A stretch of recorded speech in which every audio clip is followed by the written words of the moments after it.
Okay, I'd like to call the meeting to order. Too many options. First item on the agenda is review and approval of the minutes for April 25th, and I want to thank Council Picciarelli for reviewing them before we submitted them. Can I get a motion on the minutes of the 25th? Motion to adopt. Is there a second? Second. Any discussion? All those in favor? Aye. Opposed? The ayes have it. We're in a little different venue this evening, so we're all going to be shuffling our papers tonight more so than usual. I'm going to turn it right over to Scott for design updates. Thank you, Mr. Chairman. I apologize for looking across each of you. I know it's a little awkward. I'm also going to apologize for invading Heidi's personal space over here. We'll do the best we can. Should we ditch a chair and have you have slightly more personal space? Thank you. And I also told Vivian I had nothing against her. It's our first night at the table, and I tried to get as far away from her as possible. It's not personal at all. Still have good aim. Tonight, the first part of our presentation is going to be a continuation of the discussion we had at the last meeting regarding the design of the addition to the Lowell School. And so, just as a reminder, the addition we've been focusing on is the addition located in this area. We've been looking at the aesthetics of that and the various faces of it, both towards each street, both towards George Street and out to Orchard. This is the original version of the addition that became named at the last meeting Design Option 0. It was resurrected. A number of members wanted to talk about it more and discuss possible adjustments to it. So we have done that. Just as a reminder, this is the other side of Design Option 0. This is the option that the building committee has seen for several months now. The revisions we made to this Design Option 0 are subtle, but we feel they are significant, and I'm just going to point them out, and we'll go back and forth. One of the things that had always caused us a little bit of pause was the additional lowered entablature at the top of these windows. And by that I mean, if you go back to the original, you notice how the white comes down a little further than the cornice and entablature does, and makes an infill piece here. So that's one subtle adjustment we've made to the revision. Does everybody see that? I know it's super awkward, but right at the top of the window, if you go back and forth between the two options, does everybody see that the window is slightly higher now and goes all the way up to the cornice and entablature?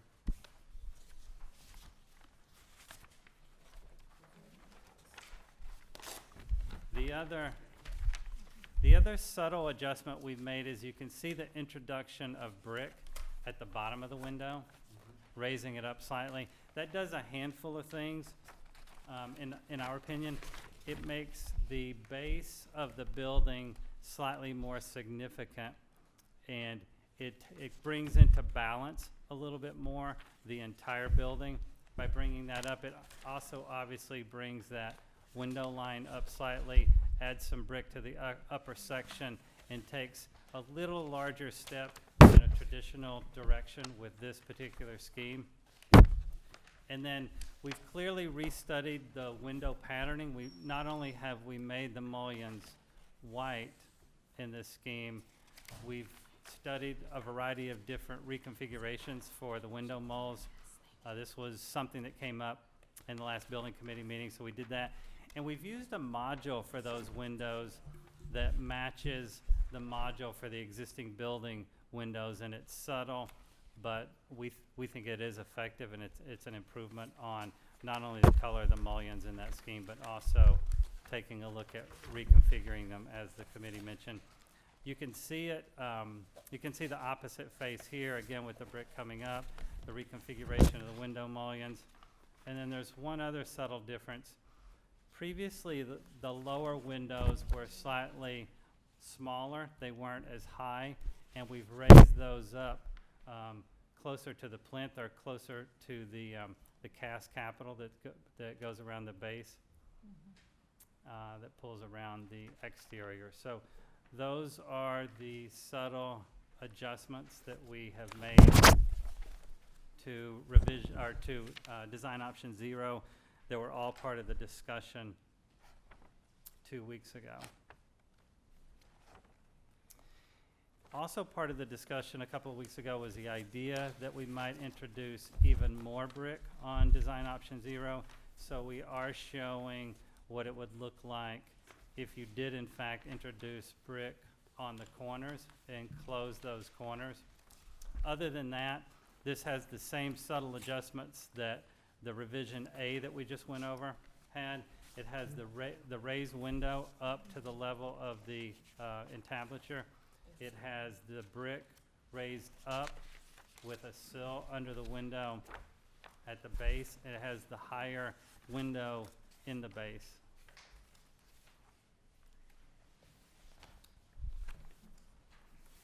Any questions about those two?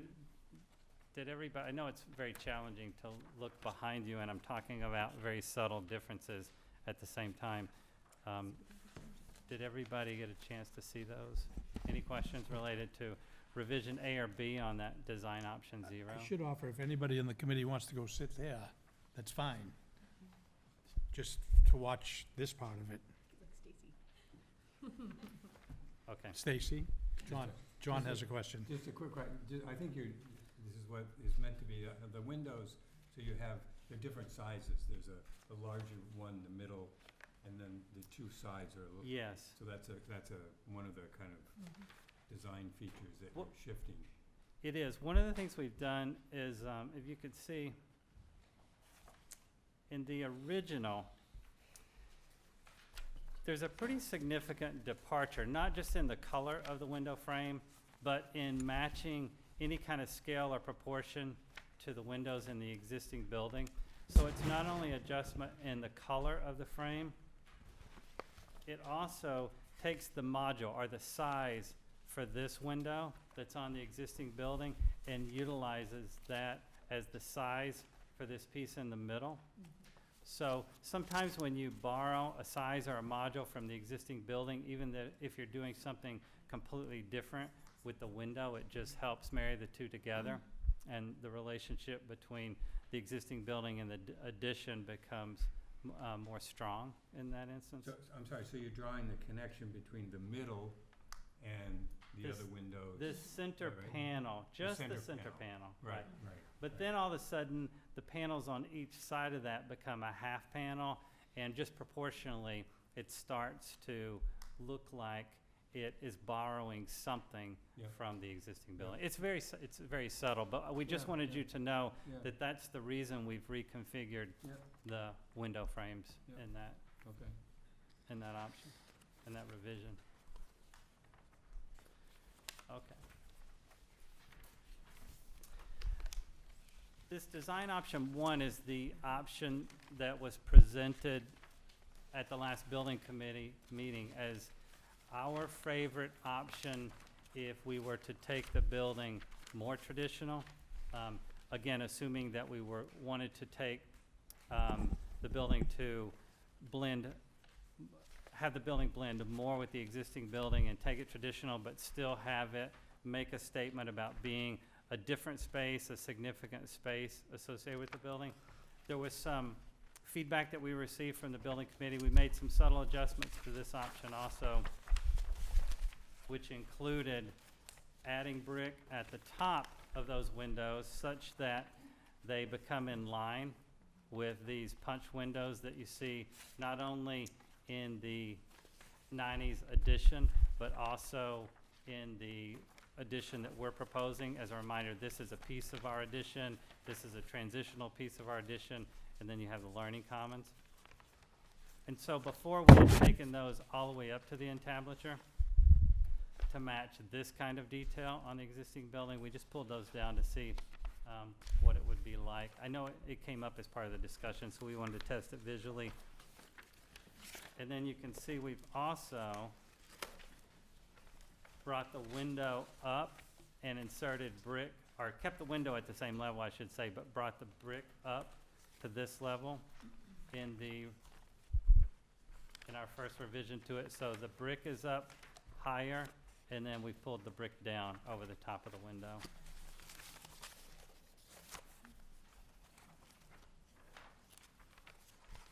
And then one of the discussions points last time was this idea of once you take the window away from the corner, and again, it was when the building committee members diverted back to discussions about this, when you take the windows away from the corner, what are you doing to the inside?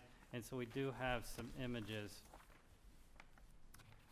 that just give you a contrast between being able to see out that window corner versus closing that window corner. We also were able to get the context of the existing trees to give you a sense of where those would fall.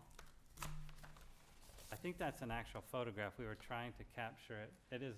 Stood on a 12-foot ladder. Yeah, it's an actual photograph. I'm being serious, actually.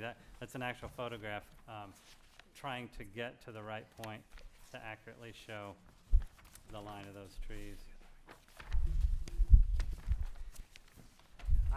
I would say that,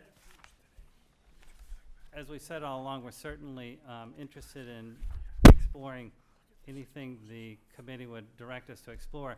We as a team very much like the design option 0 with the revision A, because we think design option 0 actually got much better with those subtle adjustments.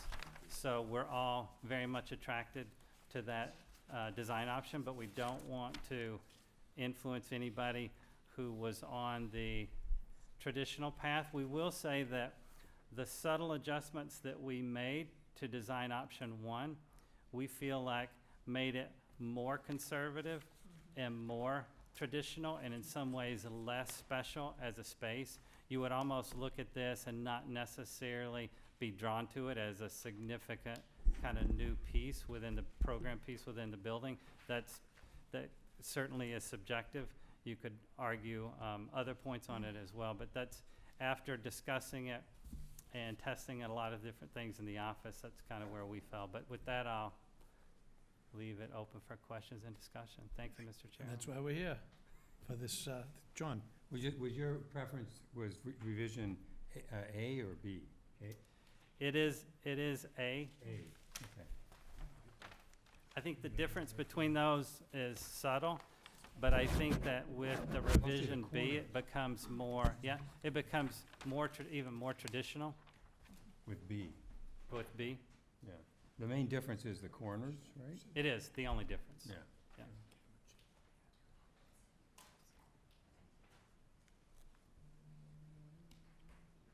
Sorry, we're squeezing tonight. I can't see from there. See down here? Yeah. Other comments on the design options? I have a question. Lindsay? Kelly can go first, she has a question. Okay, I can't see anyone, sorry. Oh, hi. Everybody's leaning forward, so I can't see. Kelly? Okay, sorry. Just between option 0A and 0B, is there any concern about the waterproofing of that glass corner? Because that's immediately where I go, is just if we're gonna have infiltration and failure, I see it happening there, and I just don't want it to be a maintenance nightmare. Yeah, it may not necessarily, like in the image, it's hard to.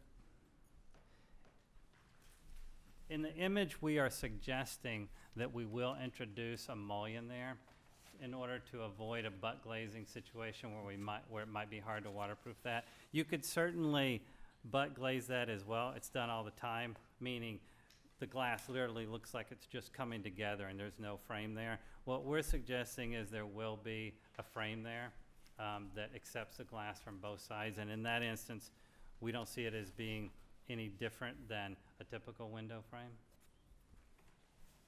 Yes. Follow up to that question. When you have a corner condition like this in a curtain wall and you have a corner mullion that's exposed, not the diagonal butt glaze type that you're talking about, but an actual squared up corner mullion, At that height, do you think that that corner would be reinforced with some sort of supplemental steel? It is likely, I mean, certainly haven't engineered the curtain wall system, but it's likely that it's either going to have to become a curtain wall member that is sort of become a frame member that's 6 to 8 inches deep and is reinforced with steel. We differentiate between a punched window, and then we sometimes use the term storefront. Storefront is a smaller section of glass, but still a fairly large section of glass, like where you enter a doorway and you may have windows around it. And then when we use the term curtain wall, and I know that you know this, Leo, I'm just saying this for the home audience. When we use the term curtain wall, we're referring to the members have to get larger and they become structural because the window itself is larger. So in this case, we do think it would have to be curtain wall, and we do think probably any of those mulls coming through are going to have to be reinforced mullion sections. So 6 would be, I think, in terms of curtain wall, pretty small. Likely 8 or 9 inches square would feel kind of like a post at those corners, correct? It will obstruct the view right in that corner where the frame is, yes. Right, so I guess my point is that the rendering isn't quite accurate in the sense that it would take on more of a squared up post-cornered look. You would have in that, yes, in the member that you see in that corner that goes from top to bottom in this image might be large enough that if you move to one side or the other, it would obscure your view more than if you were just looking straight on at it because of its depth. Because when we say a 6 or 8, we're talking about the depth of the member, not the width of the member. The rendering does show a pretty typical 7.5-inch deep overall curtain wall with a 45-degree corner mullion. Yeah, exactly, but are we able to afford that, I guess is my question. Yes. Okay. Lindsay?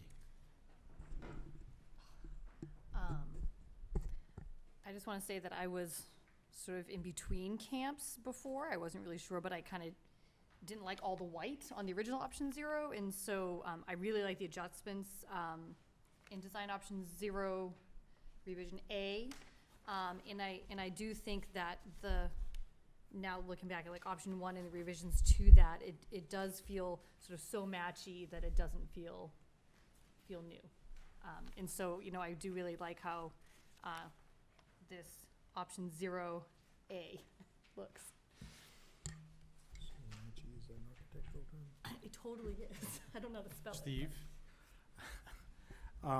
Yeah, I would concur with Lindsay. I think option 0 revision A is a good balance of the aspects of the building. Again, I still like the windows going up to the top as it relates back to the original building. And I think the glass corner is a nice feature. It does give it that feel of still being new and being modern and being kind of different as opposed to just standard. So I like option 0 revision A. Vinnie? I would also agree. I think this option 0 revision A, I was a little torn about the glass corners, but I actually like the way by introducing that mullion along the corner. And I think I really like the brick along the base of the windows. I think that sort of adds a little more heft to it than what the original white trim. So I think, and I also like the divided lights on the windows in this revision A better than sort of the original. I like the big windows, but those black square divided lights always struck me as just a little bit off-putting, but I really like this, the way you've arranged the divided lights with the sort of the big internal piece and sort of the smaller ones around it. So I actually prefer this option 0 revision A. Any other comments from Dee Dee? So I go back to the inside. I always like to be on the inside. And I get that sense of really almost having a 270-degree open view for children. And I think that just kind of opens the world of possibilities, and it just is great for the imagination and the creativity of the children. So I really like the windows all the way around for an educational reason. I also will chime in and say, I agree that looking at this from the inside, comparing the two, it's such a difference to have the windows on the corners. I still like the first design, but I know that that wasn't gonna fly. I think you've done a good job, and your influence, telling us which one you like, seems to carry some weight here as well, so I would be supporting that if that's the way the committee would like to go. Are there any other comments? I just have one more. Yes, Kelly? So, I hear what you guys are saying. And I guess I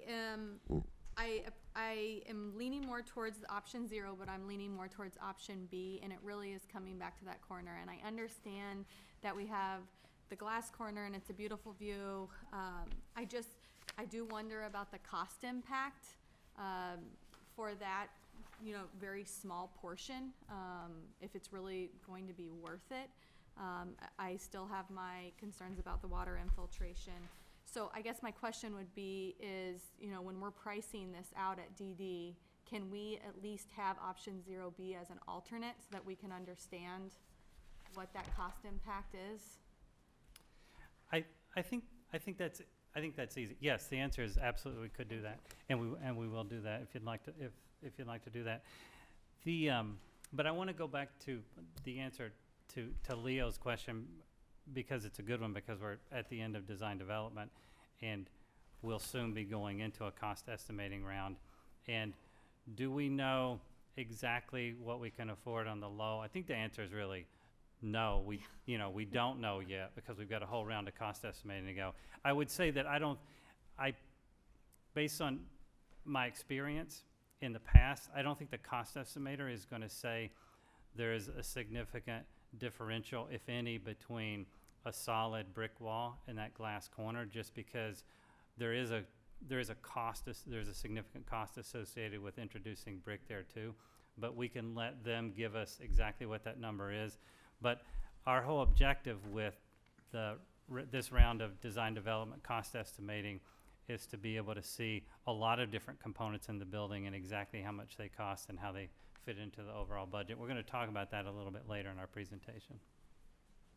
Are there any other questions or comments? What I'd like to do is get a motion so that Scott is clear where we're going with this.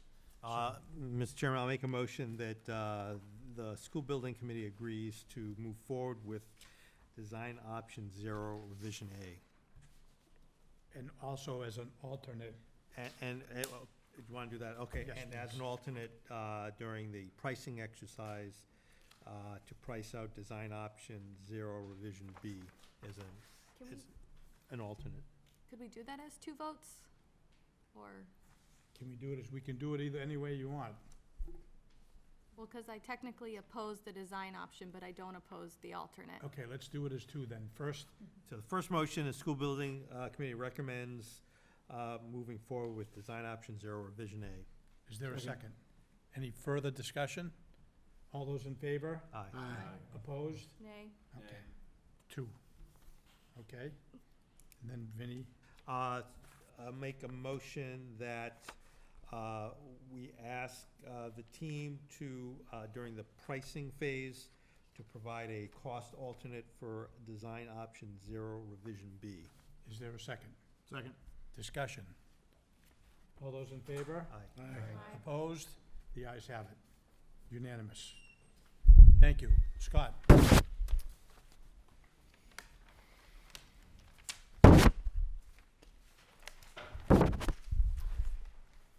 Just some Anne Marie. update with regard to the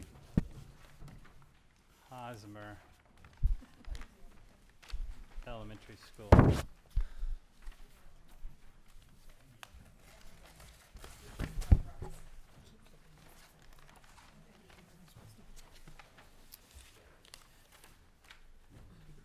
We indicated in May that as design development continued, we would be refining all of the designs. And recently, there's been a focus on the addition at Lowell, but certainly the other schools have been evolving too. And so we just wanted to present the most recent revision and update to the Hosmer. As you may recall, this is what we presented in May, early May of this year. And then we made some adjustments that we talked about in June. We were trying to give the building a little bit more continuity in terms of the center academic section and the program components on each side of that, and some slight adjustments to scale and proportion. And then we're currently here, which involves several adjustments, and those we're showing the times that we've presented them to the building committee. Understand in our office there are lots of subtle adjustments going on all the time, but this one involves a number of adjustments, so I'd just like to go through them. One of the things that we wanted to consider, even when this version was completed, is we wanted to consider strategies for having more connectivity between the third floor of this academic area, because these are all classrooms. Every 2 windows is a classroom, and the first and second floor. And so some of the adjustments to the academic area are targeted at pulling that together as a more congruent 3-story piece. And you can see those. We've also made some adjustment, and we're going to talk about it a little bit later in the presentation, but we're testing a variety of different materials. And so this particular rendering is showing a slightly different material to achieve the metallic look on the building than this building. Here, you may recall we were talking about the metallic shingle, and we're still, as part of the design development cost estimating exercise, we're still going to have that shingle estimated for the exterior of the building, but we're also going to have some alternative materials estimated for the exterior of the building in the metallic area. We, in addition to going to a completely different kind of panel, in this scenario, we are also going to test doing a shingle that has less texture to it and is more subtle as the metallic element on the building. But regardless, we like the idea of bringing whatever the wood material is up to the third floor level, and we think that does a nice job tying the academic area together from in terms of the first, second, and third floor levels. We also, and it's super subtle, but we've also made adjustments in the size of the divisions of the window frames, just like we described on Lowell, to get a consistent module going. Even when the window is different, like a band of windows like this, it's borrowing a module from another section of the building. And so we continue to play with that in a very subtle way to try to pull everything together more. You'll notice that this stair that existed here, it didn't go away, but this was our access to the roof level, and we felt like it was detracting from what is a really primary elevation on this side of the building along Mount Auburn Street. So we've adjusted our stair access to another location so that we don't have that significant object protruding up above the floor level. We didn't just chop it off. We did actually redesign the floor plan to accommodate that somewhere else. And then we've done some work with the base of the building. In this version, as well as the prior version, we always took the base and split it into 2 materials. But we felt like with both of those versions, the use of the stone was a little too reserved. Often when you use stone as a base, you're sort of talking about the building coming out of the ground and you're giving it something to sit on and rest on.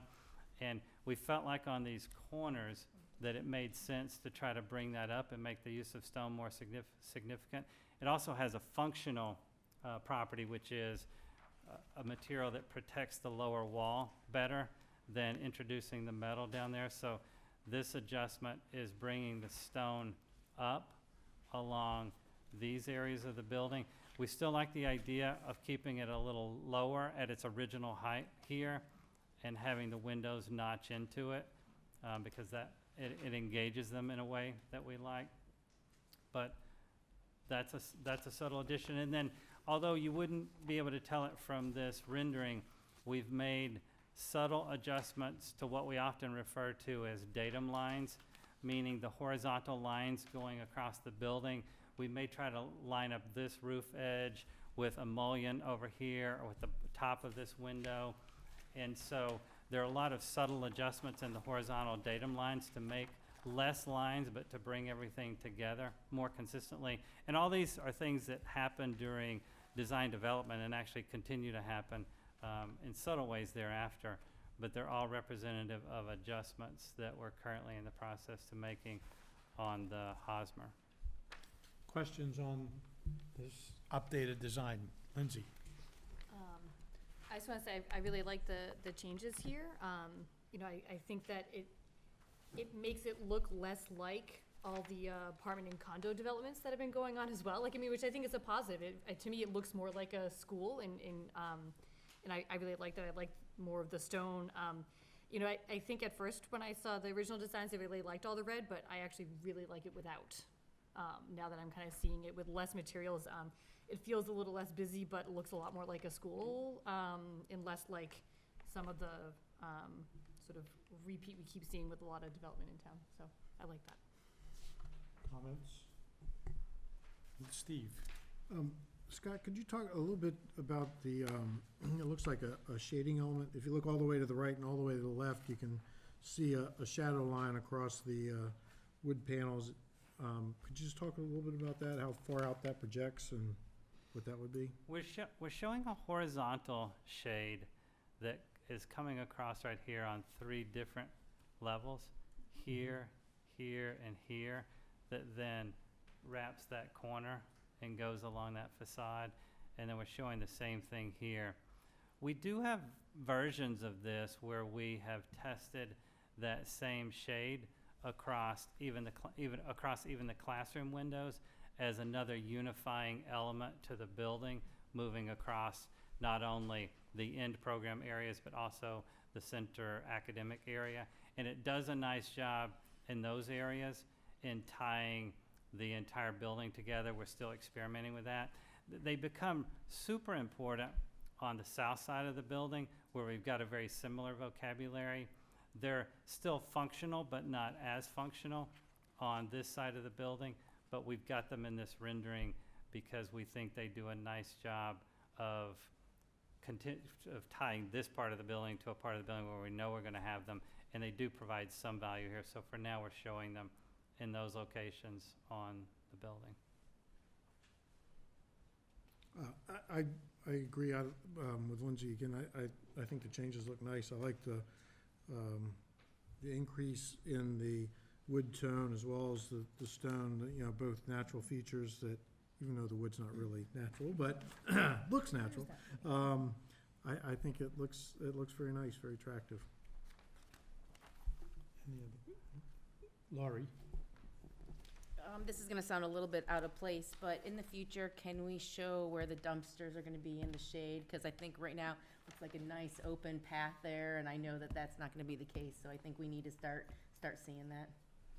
Yes, we can. One of the things I would point out is we're working on we're working on the site plan in that area, and we've adjusted the height of the building in a way that area where the dumpsters are going to be and that will be the service area, we're lowering. We're going to take that down a little bit to take some of the curse off of the service component that you'll see in that area. So we will make a note, because I think it will be valuable to even render what we think would be the finished look in that area when we have it completely designed over there. So it is a good point. Although we're also working with the landscape architect right now to bring a line of landscaping around this path that's coming up to the building, so that it would be buffered in a way that if you were out in this field or you were at Mount Auburn Street, you would not have a direct sight line to any of that. But it is there, and we want to make sure that we're cognizant of that. Leo? I just wanted to applaud your effort, Scott, and you and the team over the past number of weeks. I think in general, these facades, and specifically this view, has become a lot more calm and dignified. I think the rising of the stone base to support your end volumes really looks like they're landing on something now. And I think the elimination of the roof access pop-up was kind of brilliant in the sense that it really calmed things down. I think in general, the effort is really showing, and I appreciate it. Thank you. Are there any other comments? Heidi? Thank you. The only thing I see that doesn't seem to fit for me anyway, the windows on the far right were more oblong before, which matched the ones beside, above it and to the left of it, and then the longer pieces in the windows all the way to the left, in the center, larger panes of glass. And now they look more square, which to me doesn't match anything else on the front other than the other complete left end. But the original rendering had the more oblong pieces, and these look more square, and they just seemed more Yeah, that's true. boxy. And they just don't look like they fit for me. Right. We previously, just to Heidi's point, previously the lines that you see up here came right through, and this was a more horizontal section. I would say that the jury's still out in terms of whether that additional vertical division is warranted or not. So we are continuing to explore that. Kelly? I would second Heidi. I think that having that alignment with the upper windows makes sense, and then also want to applaud you guys. This looks really great, and we've come a long ways. And I just want to confirm, so have we eliminated all red exterior? We're only seeing one facade, so I have to ask. If you look at the south facade, it's all red. I was like, are you trying to be sneaky? Yes, I mean, I think that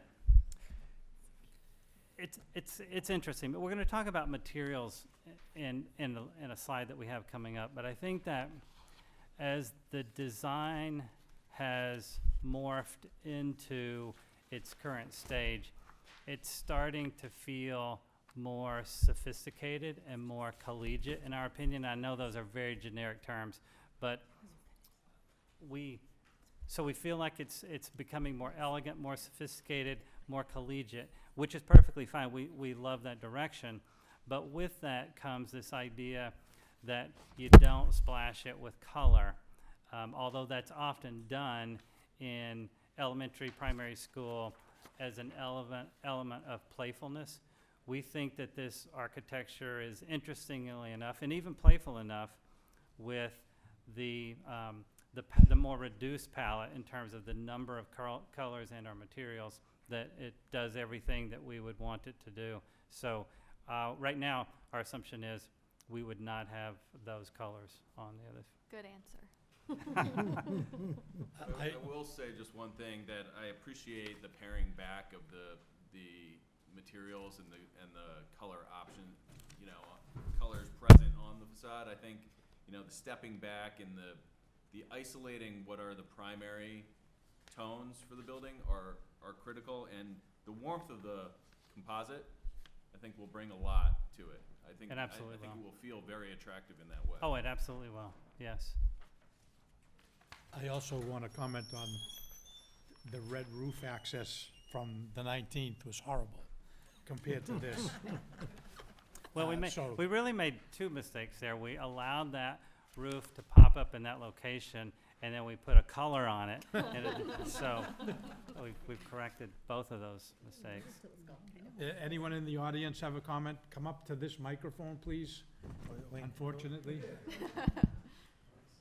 Sorry. People at home want to hear what you have to say. That's not working, so. Use this. Wonderful. That's fine. Okay, I'll go from here. So the only comment or question I would have, again, is it looks great. What happens to it when we put the angle solar panels?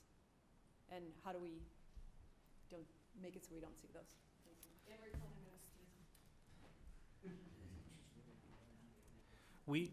We are working on that.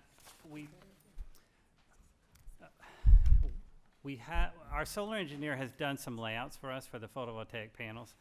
And at some point in time, as part of this cost estimating round and value management and the level of investment we want to make in solar panels, we're going to have to talk about solar on the roof and on the site and decide what the balance is between solar on the roof and on the site. We do know that those panels, as we've currently seen them in their preliminary design form, are angled south.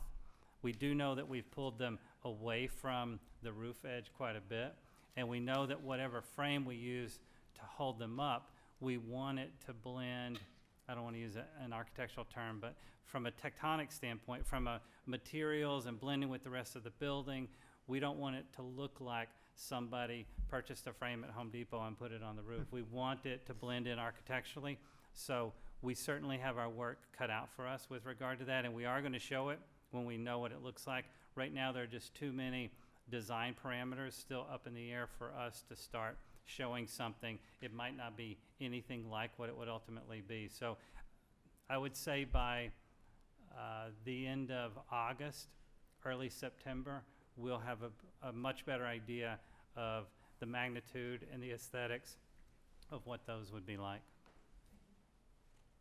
Anyone else?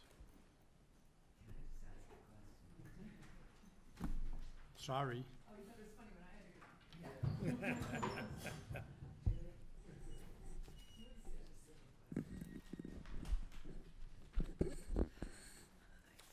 Maureen Foley from Winthrop Street.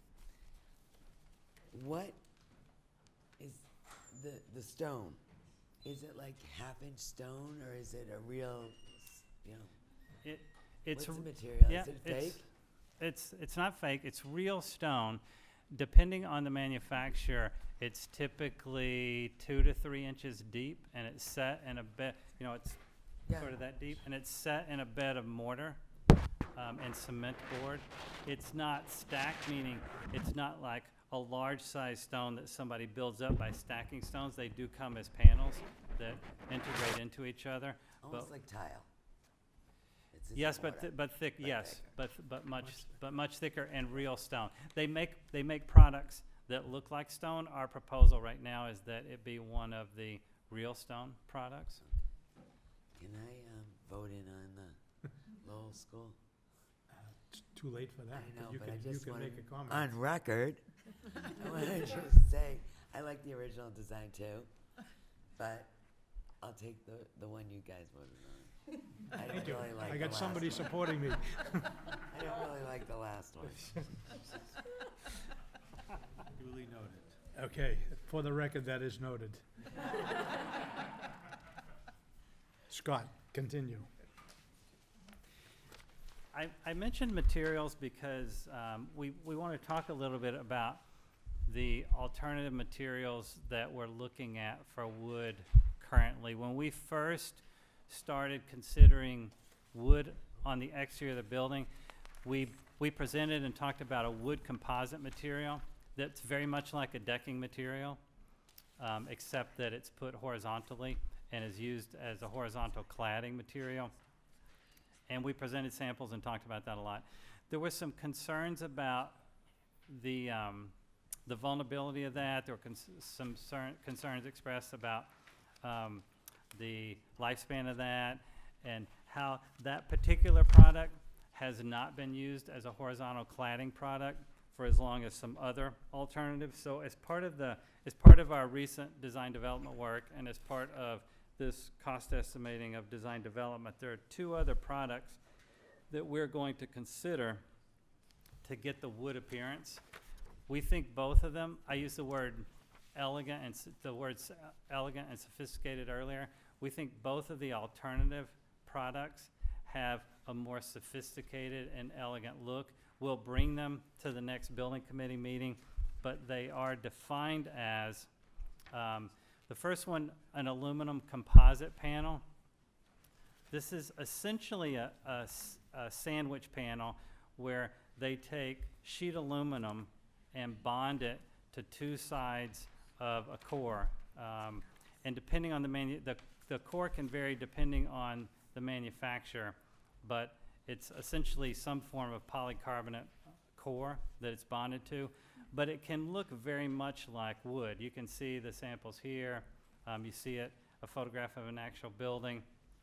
And so that's one material that we're going to have the cost estimators look at as a potential solution for the wood-appearing material on the exterior. Now, not to confuse the issue, but this same material can have a very metallic look to it. You can get it as a metallic panel. We're going to show that in just a minute. So it may provide us the opportunity to use the same kind of material everywhere and yet get the wood appearance we want and the metallic appearance we want. That having been said, right now, our favorite alternative for the wood appearing material is what is referred to as a phenolic resin panel. And this is also a composite panel where two skins are bonded to a core. And if you were to see it, the two materials look very similar. The B that I just talked about with the aluminum skin and this wood phenolic resin panel with the wood skin. And the best example of this, some of you may have driven by the Harry Parker boathouse. That's the material that's on that boathouse. It was installed maybe 12 years ago, plus or minus. And it's gaining a lot of popularity in the US. It's been in Europe for a long time. It has a lot of advantages.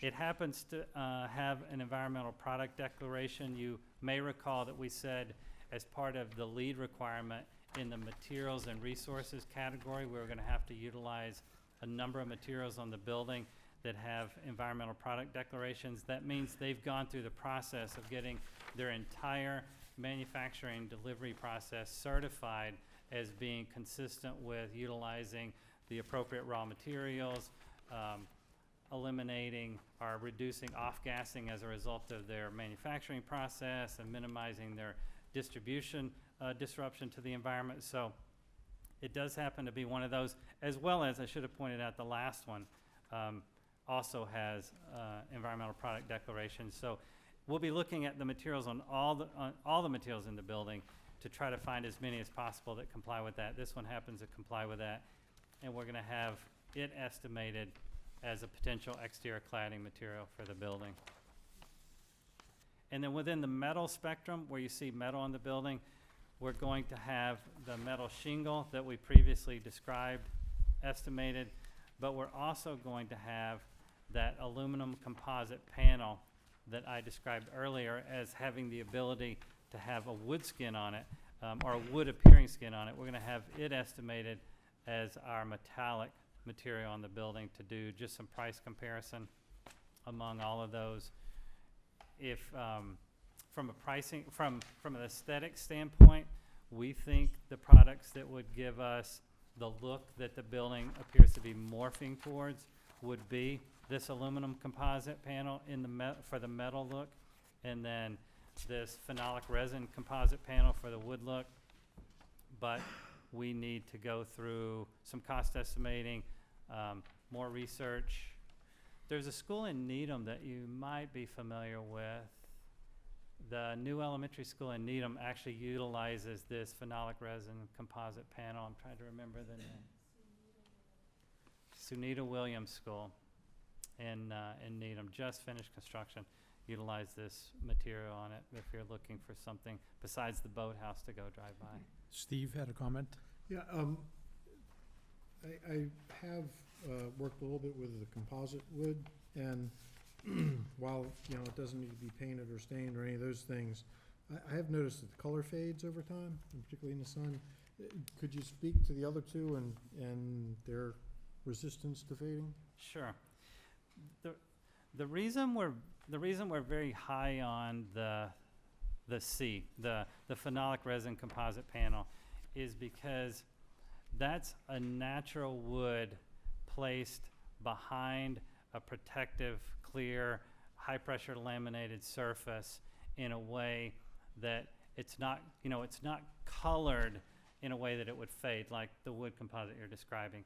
And so this particular product has also been through the, they do an accelerated weathering process that is a standard for the entire industry. Doesn't matter if you're talking about the wood composite or these panels or even other materials that might be on the outside of the building. They do an advanced weathering process where they run it through cycles. And most of the time a material like this is tested for like 3,000 hours. And this one's, they've undergone 15,000 hours of testing. So the serviceability on something like this is being talked about as being sort of 40 to 50 years right now in the market. So we think this probably is a better product. We hope that from a cost perspective, you know, the project can afford it. Thank you. The fading, to answer your original question though, the fading warranty on the wood composite is, right now, they're making a transition from 15 years, and the manufacturers suggest that by the time this project is done, they would have a 20-year fade warranty. So it's certainly better than some of the older wood composites. Okay. Any other questions? Leo? Could you talk to warranty lengths on the others? Sure. The pure warranty length, and this is a little bit tricky because in the cladding industry, for the most part, you're going to see a 10 to 15 year warranty on the product. That's kind of standard. Now, that's different from what I said earlier, the serviceability or the serviceability lifespan. The warranty is very different than the serviceability lifespan, and the warranty has to do with insurance policies and what they're willing to pay for premiums, and the fact that the product's going to behave very differently depending on environment. But for the aluminum, whether you're talking about the aluminum composite panel or the phenolic resin panel or even this wood composite material, the actual warranty of the material itself is going to be somewhere in the 10 to 15 year range right now. Anyone else? But the reason that's different than the serviceability, and I know you know this, Leo, I'm saying it for the viewing audience. As an example, if you go to the boathouse today, you'll see that product's in great shape 12 years later. It's not about its sort of lifespan or, you know, how long it will continue to service. That's just what they're willing to guarantee on that individual as an individual product. Follow up. Yes. And all three of these product types have both concealed or exposed fastening, correct? Yeah, they do. Our proposal would be to do the wood panels as exposed fasteners because we're trying to take that same, we talked a little bit about on the inside of the building, we want to express some of the structure and some of the connections and some of the systems, and we use the word tectonics to describe that. On the outside of the building, we'd like to take something like these wood panels and also do exposed fasteners on those to let the students know, hey, here's the material and here's the way it's attached to the wall. And you see that, you see a little bit of that here. So when we're saying exposed fastener, that's what you're seeing in that image, is that material has a fastener those are more frequent than would typically be expected. The standard would be about 2 feet on center. Those look like they're more like 12 inches on center. But when we talk about exposed fasteners, that's what we're talking about.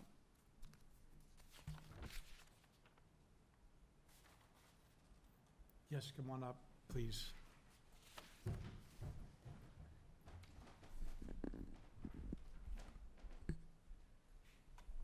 Hi, my name is Nicole Sauer. I live in town. My kids go to Lowell. I just wanted to give like a little additional background information on the boathouse. My husband was one of the designers on that project. So they use a product called Prodema, which had a really good warranty and everything, and they actually did have to replace a lot of the panels at one point because the color did change and they had problems. But that brand was really good about replacing it immediately at no cost. So they had really good customer service. That was like one fluke batch they had basically, so they replaced it.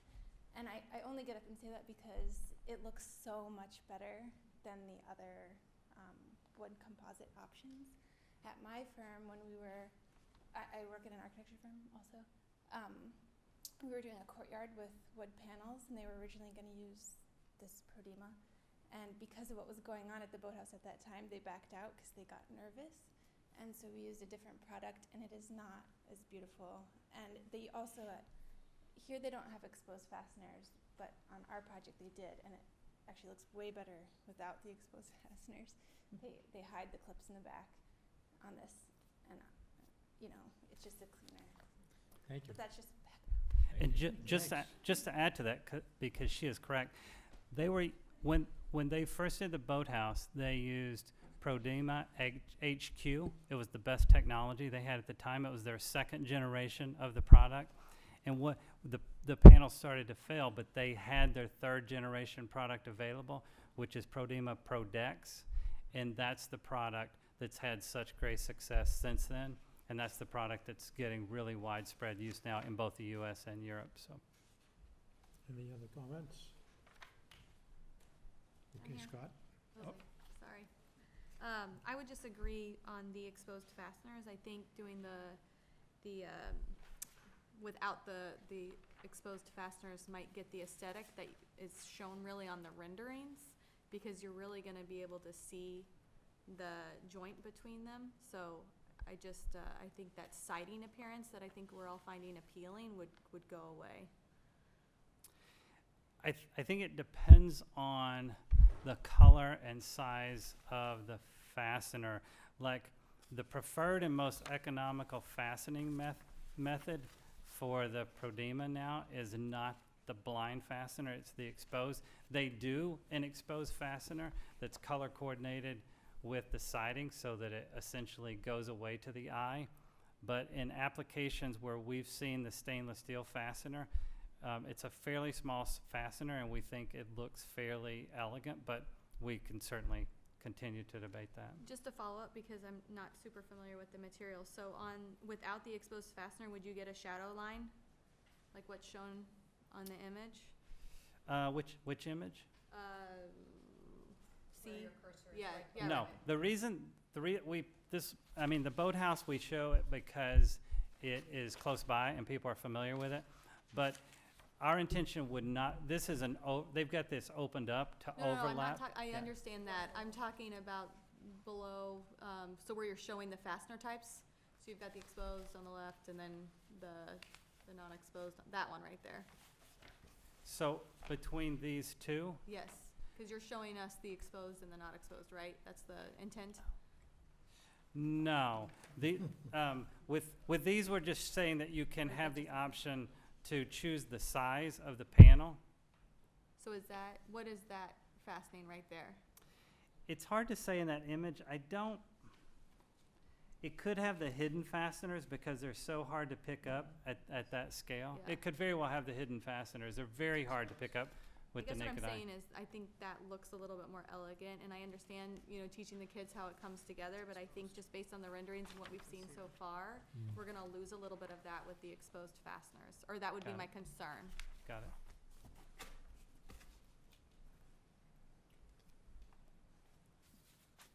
Any other questions? Yeah. Okay, thank you. We wanted to talk a little bit about the Hosmer site update, because we do now have a very definitive site plan. And as a reminder, as part of the design development set, we will be showing this entire paved parking lot built out. We'll be showing the two softball fields that we talked about facing each other on the Mount Auburn Street playfield areas. We've got the outdoor dining as outside of the student dining area. We'll be showing the paved parking here. We'll be showing the new service area. And we'll be completely redesigning this area to improve some of the sins that were committed in the 90s, I think, when the two buildings were separated. And we've talked about that, but we just want to let you know that's going to be in it. And it's going to involve, the reason we highlight the fact that there are retaining walls there is that it is going to involve lowering that area slightly to make the service area less visible. We want to show that in the, I think it's on another drawing, where the athletic courts will be here, but there'll also be the athletic court that we've talked about here. There'll be two playgrounds, the playground that you see here, playground that you see here.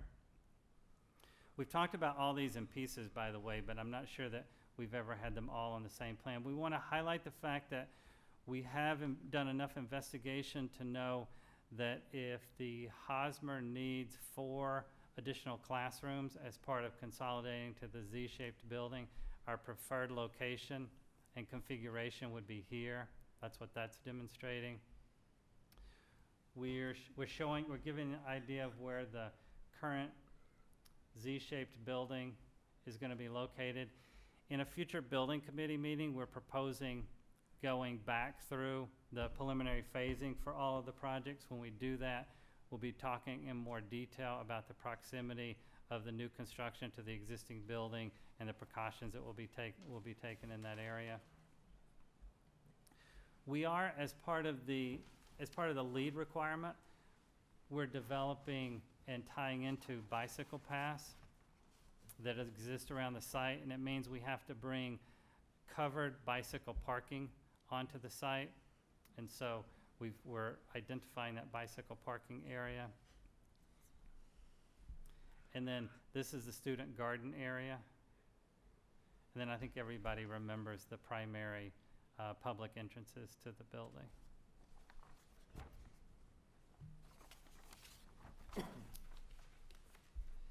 In terms of the grading, general grading of the site, and the grading around the site will be very subtle.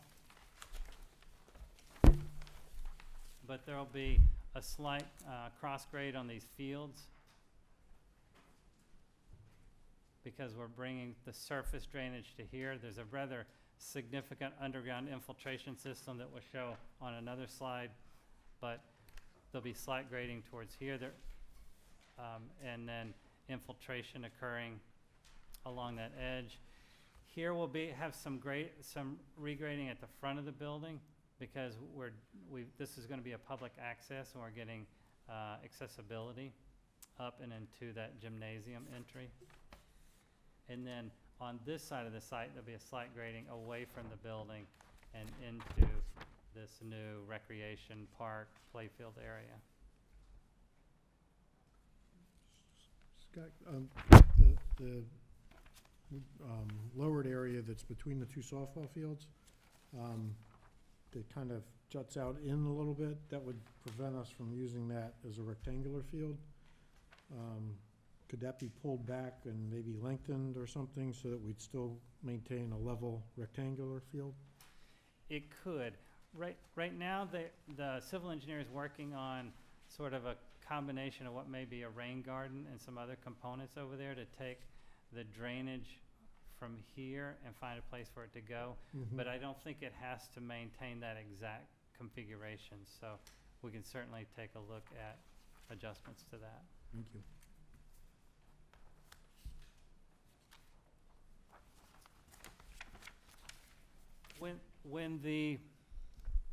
When the project transitioned from a renovation addition to the existing building to all new construction, the associated stormwater requirements change as well, because now we look at this as a completely new site, as if we were constructing a new building, new site, everything. So it means all of the infiltration for the site we are attempting to capture under Watertown's very stringent stormwater requirements that we've talked about a number of times.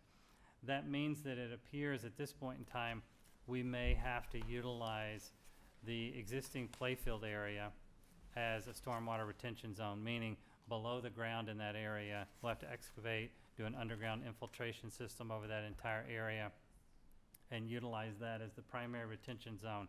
So when we do the design development cost estimating, we'll be including that system as part of the site. We're currently doing geotechnical investigation, subsurface investigation for two reasons. One, in the area of the building, we're getting a better sense of what the subsurface conditions are so that structurally we can make sure the foundations are appropriately designed and sized. But also, we need to know in more detail what the soils conditions are in this area, because that will determine exactly what kind of system can achieve maximum infiltration in that area. So all of that investigation, all that subsurface investigation is going on this summer. We're coordinating with Lori, thank you, Lori, and other town departments. Everybody's been very cooperative in trying to get us as much available information as possible on the sites. John? Can I just, could you say a little bit more? I'm not exactly clear what it means to have this as a retention zone. I mean, what does that, you're talking, you have to excavate the entire area and put some kind of infiltration Sure, system I'm glad you underneath? asked that, because I inadvertently passed over that. Retention zone simply means that we may do a bioswale or a rain garden or some other feature on the site that allows water to flow into that area. And we often tie something like that to the science program or the garden program, et cetera. But that's not an underground system. That's above ground system that's slightly depressed, has plant life introduced into it, so that it doesn't retain water indefinitely, but there will be water in it from time to time. But it's not a very low-lying area. You've seen them at the front of new building and schools a lot, probably, because as part of the new stormwater requirements, it's a really popular way to clean the water and let it just naturally flow back into the soil. Steve? Well, and that would be true for the retention areas that are at the surface. Under the field, that would be a structure that basically it doesn't have a bottom to it. So it becomes an underground container that the water flows into and then gradually seeps into the ground below it. You'll never know it's there, essentially. We'll put the fields back over it, and for that system, you would never know it's there.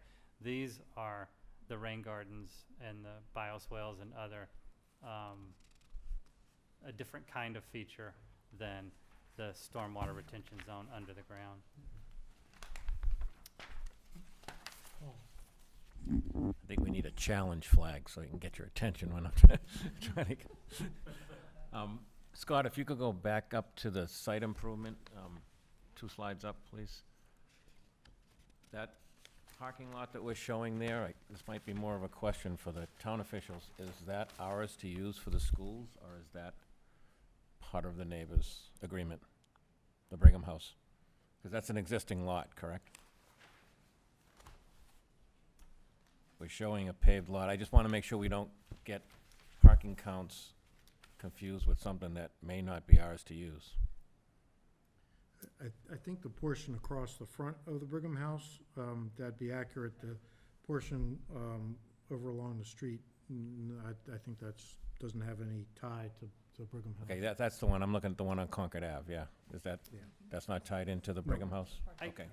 I can tell you, and that's probably a legal question that we shouldn't venture into, but I can tell you that the lease line, as shown on the survey, comes right across here. It's literally at the gray edge, comes right across here, and then it comes right down through here. And so presumably, these spaces, parking spaces that exist right here, and this area is part of that property, and everything else outside of that must have been retained by the town or the school. Great, thank you. I have a question. Kelly? Did you do a survey of existing drainage on the large field? In terms of underground drainage, I'm just trying to understand, the intent, the necessity for the stormwater retention zone in the main field. it's because it's the only location on the site where we can capture all of the water from the parking lot, the building, the hardcore areas and get it into the So soil. it's where all of our hard surface drainage is going now. The entire site, literally, except for the little bit of drainage that we can get into, surface drainage here, and some that we may be able to do right here. All of the water for the entire site is put back into the soil, because I think it's the 98th percentile storm that we're trying to design for as part of the stormwater requirements. That's just a huge area of scope that we really haven't talked about yet. And Right. so my mind is instantly going to the cost impact, and that's a very large area, and those infiltration systems aren't cheap. So, The town ordinance requires a 100-year storm to be retained on site, and it is a pretty high standard for us to achieve, but that's why it would require that. And it's probably not typical what you'd see in a lot of places. yeah, and I didn't realize it would be capturing all of that new runoff, so, okay. Any other questions? Sorry.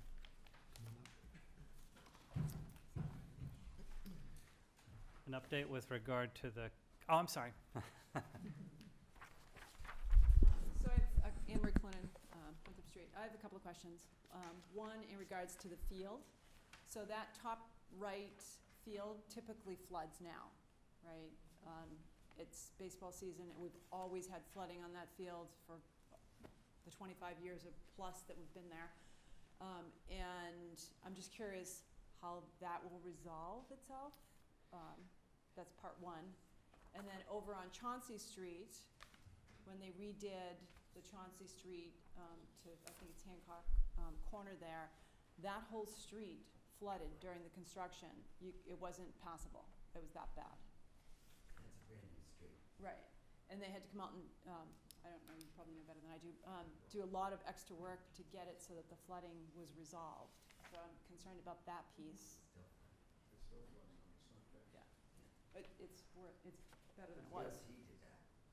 So that's part one. Like, how will this stormwater retention, where it looks like with the new parking spots, and I could be wrong just based on where it's not, that's where some of the storm drain runs now, isn't it?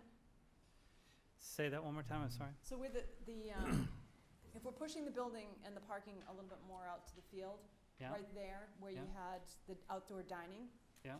isn't that where the storm drain runs now? It is. One of the things that is really challenged to see on here is we'll eventually, some of them are starting to show up, but all over this site, there'll be storm catch basins that take the surface water and put it into this stormwater retention system underground. And so anywhere we have new pavement and hard surface, anywhere we've got sidewalks, the entire site, literally the boundary of the entire site, we've got to install new devices to capture all that water and take it underground to this infiltration system that'll exist right here. So this will resolve all the historical flooding of that field? That's a big statement. It will definitely take. Based on what I just heard about the finance no, part of it, I would hope it would. It will take all the water from, that's the whole point of the town's regulation, is, it'll take all, well, there'll be catch basins all over, stormwater catch basins all over that site that take the water and get it into the infiltration system. So the field definitely won't flood. One of the things we need to check into is what's happening on Chauncey Street, because that may be a result of the catch basins not being tied into a system. Because we would, for example, have to introduce through all this newly paved area, catch basins that capture the water, slope to the catch basin, capture the water, take it underground to this system. But the Chauncey Street, we would have to take a look at that to try to figure out exactly what might be happening there. Okay, and then the final part of it is where you're putting the paved lot there on the left-hand side, which is a free-for-all dirt lot that also gets really muddy and disgusting, and most of the town people park there. And if we took the parking off of the Winthrop where the court is, this is the area where everyone around these blocks come in the winter to do overnight parking. And so without that, then there's going to be another uprisal, I'll tell you now, that's all. Okay. thank you. This, and we would point out, this is a substantial increase as a result of lining it and expanding it slightly. This is a substantial increase to the number of vehicles that could get in there. I don't know if that helps the issue or not. Does that accommodate the parking lot that was taken away, though? I can't remember what the space count is. We could take a look at what the numbers were for this lot and roughly what can get into this lot as it exists now, and then what would go into that as proposed. Leo?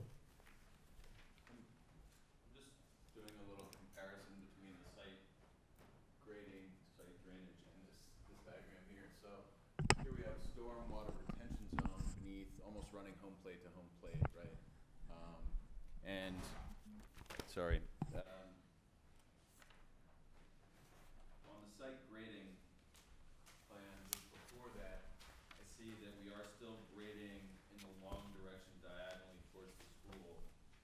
And I'm wondering why, like, why is the revised stormwater management drainage creating a plinth so that we can grade more effectively, like in the round with bioswales around the perimeter, as opposed to the long run and a significant bioswale directly in front of the school? Well, it's not just the bioswale. Like if you look right here, let's see here. One of the things they're doing is introducing catch basins all along this area. So the goal is to have the water come this short distance across the fields and then capture it in multiple locations along that area, not just in the one swale that is located here behind the dining area, but in fact along that edge. And this is separate topic completely, maybe even good for you, Lori. Loading happens by coming in from Boylston Street and then in here with the large trucks. Are they backing in? I'm just trying to understand this a little bit better. Are they backing in, or are they, because they can't possibly turn around in this configuration. And They- right now, they're not using that area. They're not so. using that area at all. Okay. So how does loading happen? Sorry, can you just refresh my memory? Thanks. This is a back-end area, so the trash trucks can obviously come in and get the dumpsters. If you were bringing something into that area, you would have to back into that area. We've got the turning radiuses to back into that area, but you wouldn't, if that was your objective, you would have to back into that area. They don't do that now, meaning if they ever have a truck that they want to back up, they offload in other areas around the building. Okay, and so there's no benefit in creating kind of a northern leg to that condition where they could actually turn around? It would certainly add to the flexibility of that zone. It would compromise a few parking spaces, but it would certainly, and get into the field area a little bit, but we could take a look at doing that kind of dog leg pull in back up to that area. Okay, I'm not trying to suggest what I would like to see happen. I want as much field space as possible, but I'm also trying to be practical. Just pose it as a practical question, sure. Yeah. Anyone else? Lindsay? Just a real quick, mostly practical question. This might be people who know the lot. Just in my experience, anytime I've visited the Brigham House, that lot has been full during the day with people that work there, and I'm just thinking from a town point of view, if that's a space that they're used to using to park if they work there, that might be a communication issue when we commandeer that exclusively for town and school parking. That's all. Just something to think about. Heidi? Question for Scott. On the stormwater retention zone, the ones I've seen usually have a little bit of a raised casting of steel pipe with a cap throughout the area, within the grassy area, to afford a clean out if the pipe's back up with silt or debris. So would any of that exist on those fields? That's the reason we're sloping in that direction, and we're trying to capture it all along the edge of the field, is to make sure there aren't any of those out on the field area. I think until the final design, we don't know exactly where they'll fall, but that's the reason it's sloped. in that direction, is to try to keep all of that along that line and out of the field area. Anyone else? Kind of.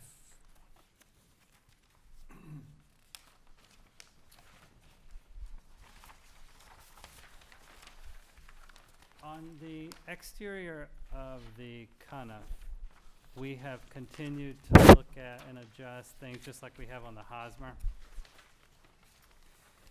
So tonight we're just showing, I think the last Hosmer, last time we showed the Hosmer image might have been mid-June. And so tonight we're showing some evolution on that. I want to point out a couple things. One is, we almost didn't show anything on the Cuniff tonight because our rendering of the stone is not what we want it to be. It takes over the image, but we wanted to at least talk about some of the things that we're trying to achieve at the Cuniff, and the only way to do was to show the image. So that having been said, one of the things we're trying to do is, if you look at these panelized sections that we were showing to be metallic in June, we've also done them as a smoother surface with less texture, and we've started to articulate breaking down the scale of that large panel with some lines and some reveals to try to give it a slightly more refined look than it has here with the texture. So that's one subtle adjustment. We've also made some adjustments to the design of the dining area because we want it to have more in common with the projection of the media center and the learning commons on the front of the building. And then our goal with the adjustment to the entry is to just capture that and frame it a little bit better than it was here. Also, we're trying to get the wood surface removed from down low. And then you can see that just like with the Hosmer, we've brought the stone up higher. It would not have that kind of color variation, and it would be smaller in terms of its scale. So squint your eyes when you look at that and think about the stone piece of it. But those are some of the elements that we're looking at. You can see here we've introduced the same vertical and horizontal shades on both this volume and this volume. We're also taking a look at window modules and sizes for the two to be consistent between the two, because we want you'll see these two in context with each other, and we want them to look more similar and more related to one another, and then have the academic area be the section that ties it together. The windows are smaller on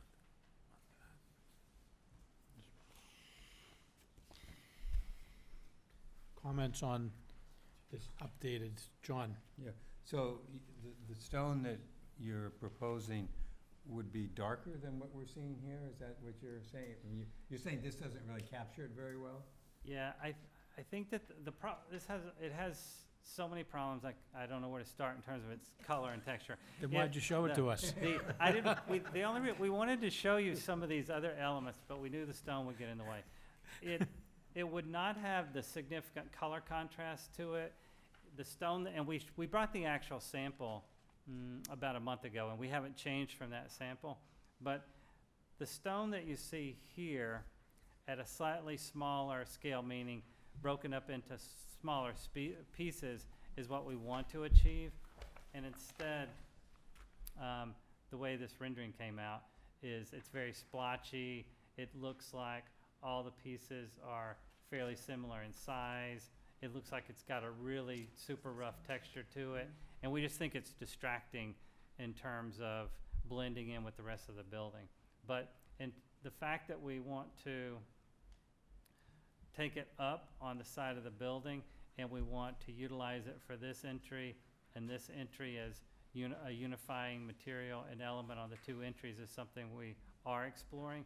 It just is not accurate in terms of its actual aesthetic appearance. But you've moved away significantly from the stone, the previous stone, which had much larger pieces in it? Yes. Yeah, we want it to be smaller pieces, but the color also, like it's a very cold gray right here, and it's just shades of gray, and this one, you can see blends contextually with the wood better and has much better tonal value to it. Lindsay? I know that the stone rendering isn't accurate, but I just really dislike the super tall entry completely covered in stone. I feel like it looks kind of like Gothic or like a castle. I don't just like, I just dislike that much stone that high up. I think it's, you know, maybe some combination or a little bit less in that particular spot. Just kind of stood out to me as I wasn't super fond of it. Okay, it's good feedback. I'm just one. No, I concur. Me too. Okay. Kelly? In true fashion, I love that entry and all the stone, so. It's only because we're not sitting next to each other today. Just thought that, you know, one of these days we'll agree on something. I know this ship has sailed, but I'm just gonna say it. The extension at the end, of the rendering, Dining. what is it? Dining? The service area back here? Yeah. Yeah. It kinda looks like it was just attached to the building. So I would just take another look at that, because it just doesn't feel integrated into the overall design. It just kind of feels like it was just thrown on there, which I know it wasn't. And then I also just wonder how we're gonna treat the roof there, because you've got so many windows that are gonna be looking directly onto that roof. You know, I don't know about green roof options, or just something that's gonna be somewhat appealing, when you look out that window, other than just looking at, you know, flat roof. Over the dining area. Yeah. Yep. Leo? I'll just agree with Kelly. I think the stone kind of rising up kind of anchors the reason for that volume a little bit, but I understand why others disagree. The mullions and the corner and the sun shading have created a bit of a tartan fabric now, and it feels a little bit over complex. I just wonder if there's a middle ground. I understand exactly what you're saying. I'm just wondering if there's somewhere in the middle. And I'm wondering, I wanted to remind myself, this is southwestern orientation, is that right, with this large volume? It would be southeast. Oh, Would it be southeastern, southeast? pardon me. No, it's Sorry about north. that. I'm sorry. Southeastern, yes. It, Okay, so- well, the building, the building face that is on the street would be north. But the sun angle that we're trying to deal with is this one that's sort of wrapping around from the south in the southeast area, so coming back at the building. Okay. So I guess my question is there shading, are there studies that are basing the shading devices on a particular effect that you're trying to achieve, or is this mostly just trying to break down the large-scale volume with these devices? We know that we need to, this will get enough this face of the building, this long face of the building will get enough southeast sun that we're going to have to introduce the shading devices. And so we needed them on this face, and then we wrapped them around to make it, you know, congruent as you wrap around the corner. I think we'd certainly agree with you that they would feel less dominant if we made them lighter on that corner. So I think that's a very fair critique of the size and scale of them. We probably will end up, because they've been, at times we've shown them on the classroom windows as well. We probably will end up with some form of them on the classroom windows as well. Anyone else? John? Just a little comment on the question. At some point, I think we've had them in the past, but the last couple of times, this is the image we've seen, this is the angle and all. And to the one comment earlier about kind of what those things at the service areas, like, I think we need to see other angles Absolutely. on Yep, this that- one. And then also, so there's enough question here about, you know, stone here and all the rest. But aren't we at a point where you're trying to do the cost estimating pretty soon? So, this one seems to have more changes potential to it in terms of the exterior. Yeah, I mean, I think for the purposes of the cost estimate, the only question would be kind of, does that stone go all the way up or does it not? We've always had the stone along the primary base of the building, and we know we want to take it up higher, for example, on the dining area and on the base that comes around the front of the building. The only question would be here. We can certainly evaluate that in the cost estimate as what if you do, what if you don't. Not a significant element, but we are preparing other views of this building because we've been utilizing this review, or this view to critique the aesthetics for some time. Any other comments? Heidi? Just aesthetically, as you're saying, I actually like the 619 version better. I know that everybody agrees. It's warmer looking, more inviting to me to have the wood element running across. It just looks like it, is more consistent, but it also is more inviting and a warmer look than all that cold, gray, of course, is a cold color, but stone is also, can have a very cold look. And it looks very imposing on that corner, and it doesn't seem to match the rest of it to me. It just doesn't look like an elementary school to be a warm, inviting place. And I agree with some of the early comments. The windows having less grid lines, it just looks very busy, but I just also think it just doesn't look like an elementary school to be thinking of the ages of the people who are gonna be in there every day, and just to have a warmer look to it with the wood tone, to me, just seems more appropriate, so. That's good feedback. Other comments? Seeing none, then we can go to the next slide. On the Cuniff site, similar situation in that as a new building, we have been looking at for some time now the way that we would collect water on that site.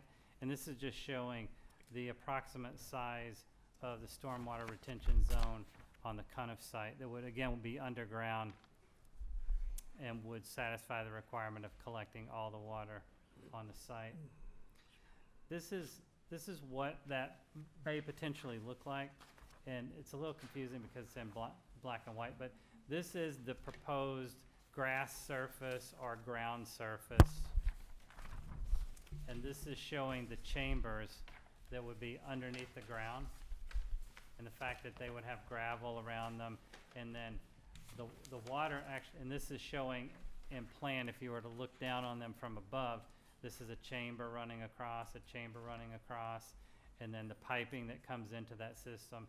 And once it gets inside these chambers, then it allows it to just infiltrate into the gravel around it and into the soil underneath it. So that's the way the system functions. And you can see, you can get a sense, those chambers are about 2 feet below ground, and then they're about a foot deep, and then they have 9 inches of gravel underneath them, so that we only threw this section and details in to just give you a better sense of what that system feels like under the ground. And these are often, sometimes if we need heavy loading on top of them, they can be concrete, but a lot of times those are polycarbonate, those are plastic chambers that go underneath the ground. Questions on the filtration system? And then much like the Hosmer site, we've put this slide in so that the building committee kind of has all the major components of the site shown on a single site plan, as we'll be cost estimating them. We are taking a look at things like covered bicycle parking on the Cuniff site too, as part of the LEED credits. We're talking about the outdoor learning gardens and incorporating those with rain gardens on the site. That's why you see the area right here in front of the school outlined in blue, and you see outdoor learning garden for the area right here. We still show a line just giving you a sense of how large T-ball outfield would be, but our design plans will show a fence around this area, and we'll show this as a lawn area. And then the playground, the basketball court. Service area for the Cuniff School will mean coming up into this lot and then having access to the service area in the back here.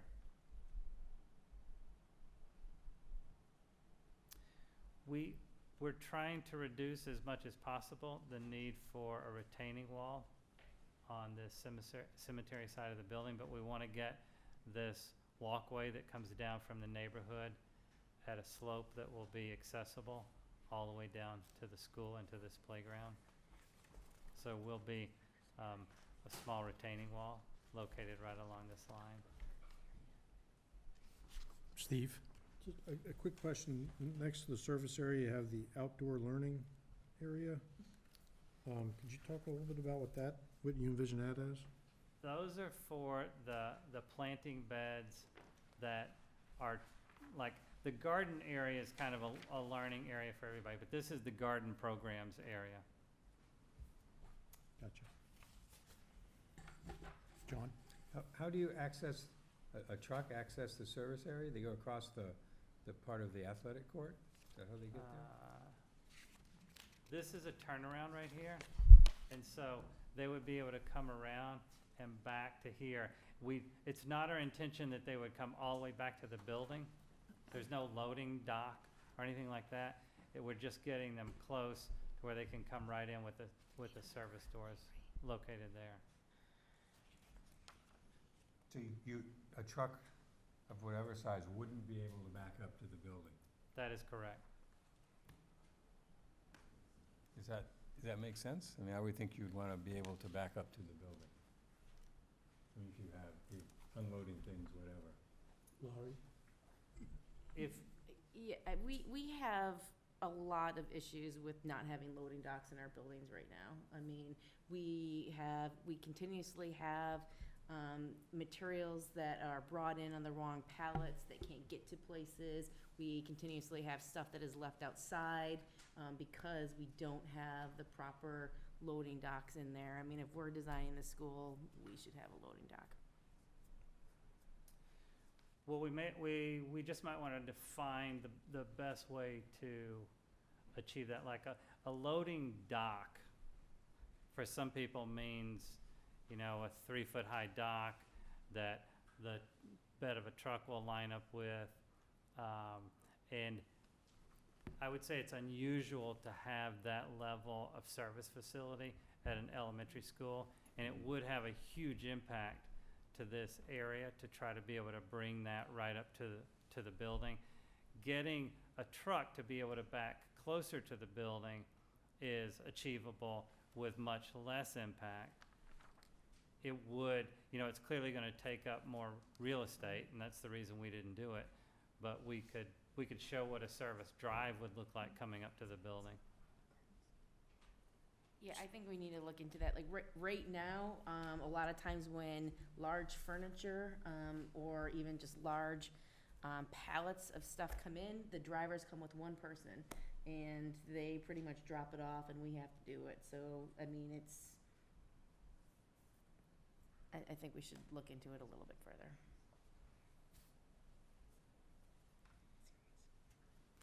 Will do. Anyone else? Next slide. Oh, yes, come on up.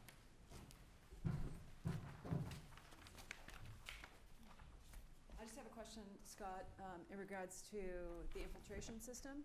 And on any of these fields, we have the DPW trucks that go out and groom the fields and will it withstand that type of a truck driving on it? Absolutely. Okay, Yeah. thank you. Yeah. When I said that some of the systems are concrete systems for heavier loading, if we were going to put like 18-wheel trucks across them, or it was going to be a roadway, then we'd go to that. But just the standard systems will easily accommodate something like mowing.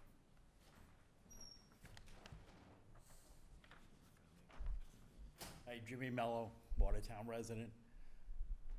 I know we talked way back about access to the gym where the voting will take place. And I see the public entrance, so people would come in that public entrance and walk all the way through the school to get to the gym on a voting day? No, this is also a public entrance. We should have identified it that way, but this is the voting entrance right here. Sorry about that. That's the voting entrance to the building. Good question. Yes. Yeah, if I could just go back on the access to, to trucks. I mean, I guess I wasn't necessarily, I agree, there isn't probably the expectation of having a loading dock. But I think for all the buildings right now, you can drive a truck, a modest-sized truck, up to them, correct? I mean, at the Lowell, can't you back in behind, or is it too tight to back in there? They only can back into the parking lot, and then they still have that long run to go into the building, that's kind of, along the kindergarten side. Yeah. It's kind of hidden from the street, but it's, we definitely have all of those concerns that Lori talks about right now currently, and, we find things all the time in doors, in parking lots, just left and go, because if we're not quick to respond, they're happy to leave without us, because they don't want any part of trying to get that stuff into our Right. buildings. So I'm- it's a concern. I mean, kind of now, a truck can go pretty much right up to the building in that parking lot. It can get as close as the parking lot to the building. Yeah, but it goes right up next to the building. Right. In that case. It just can't go in because we don't have the proper doors.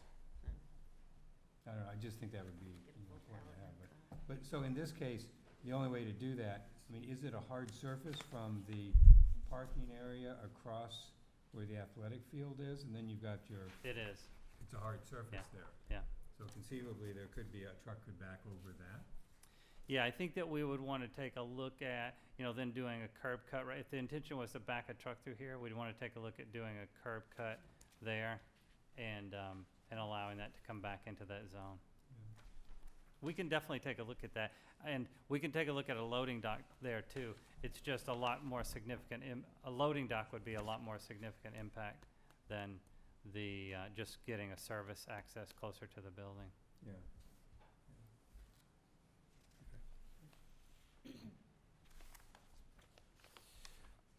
We wanted to just highlight that there are a lot of important meetings occurring and a lot of important activities occurring as we close out July and through August and September.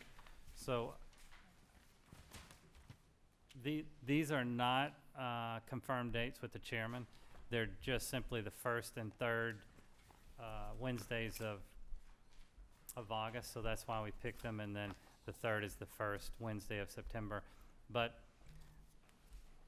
as of July 29th, we'll take our design development document set and submit that to the cost estimator that's working on behalf of Vivian and Hill International and our independent cost estimator, and they will begin evaluating all those documents.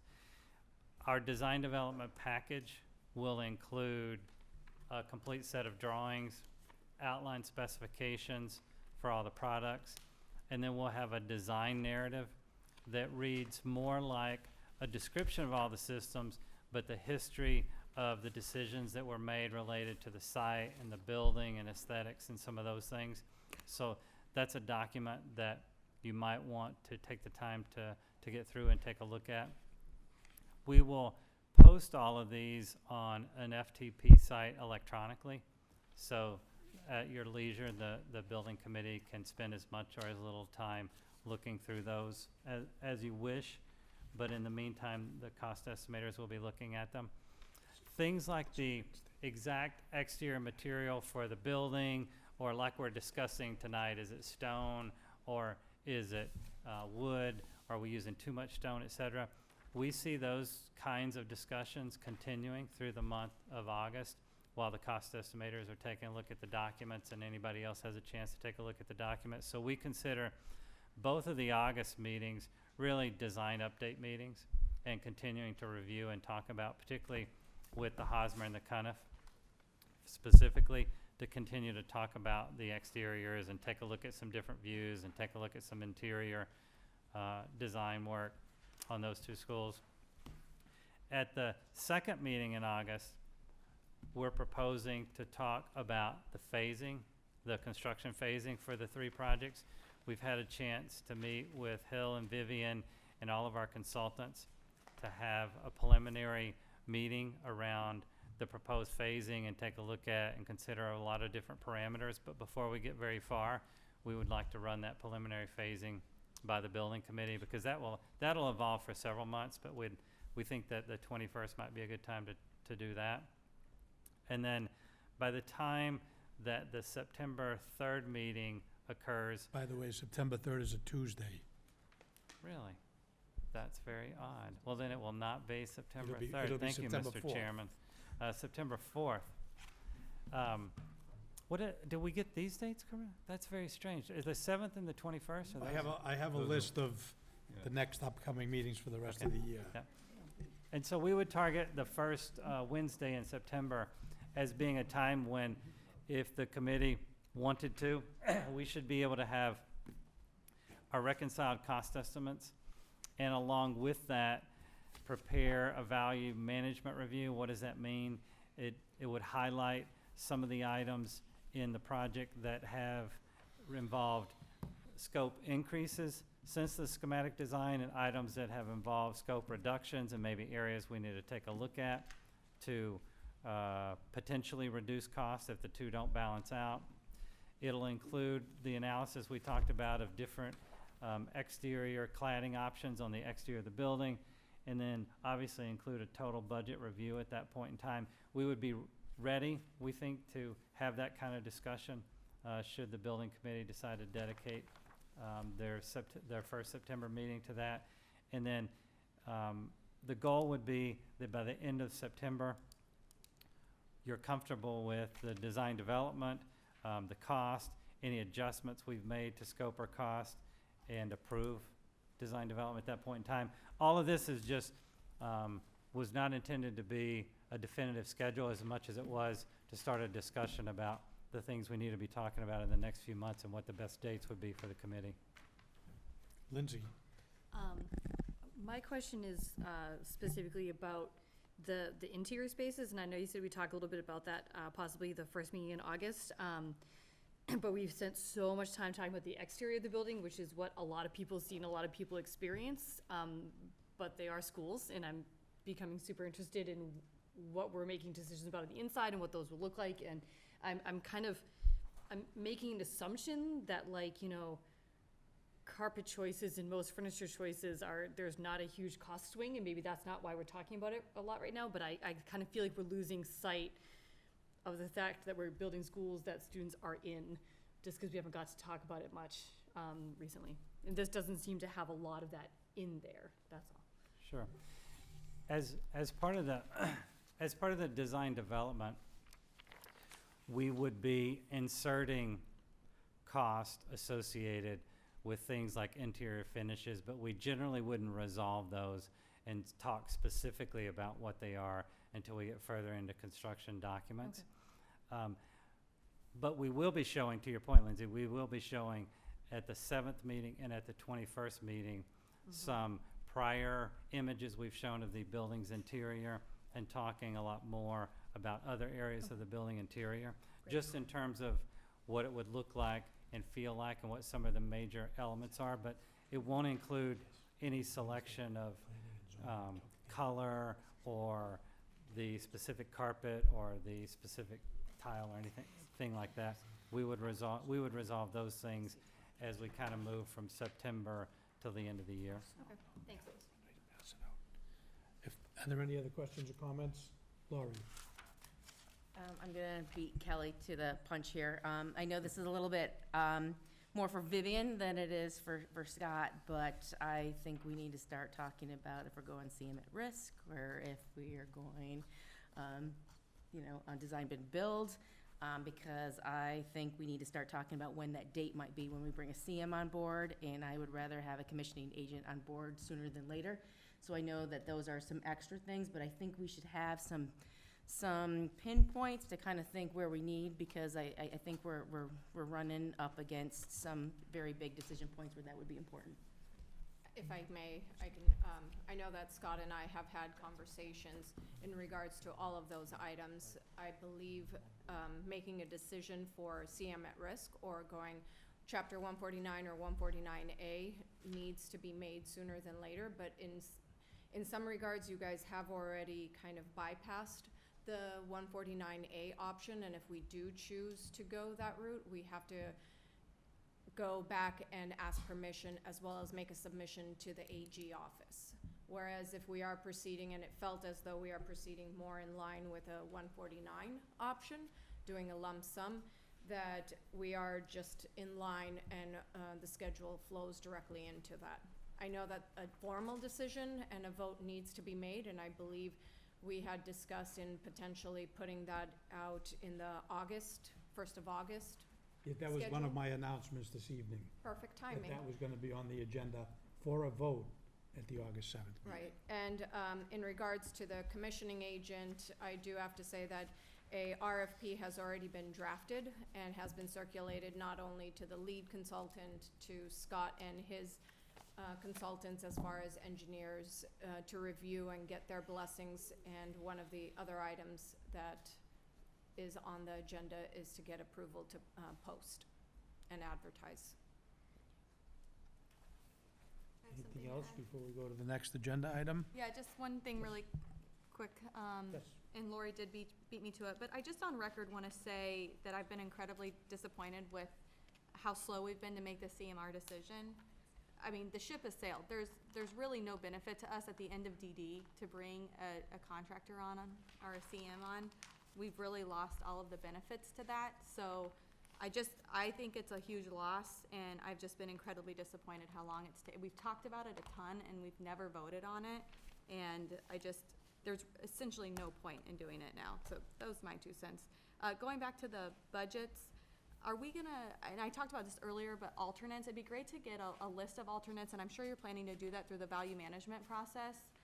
But I'm just thinking about in order to expedite the reconciliation and the VE phase, which will likely take place, it'd be great to have that list of alternates ready to go so that we could go through, and I've done live budget updates before where we could see how that sways our numbers, and because it's gonna be hard for us to pick and choose what we're willing to lose and what we're not willing to lose.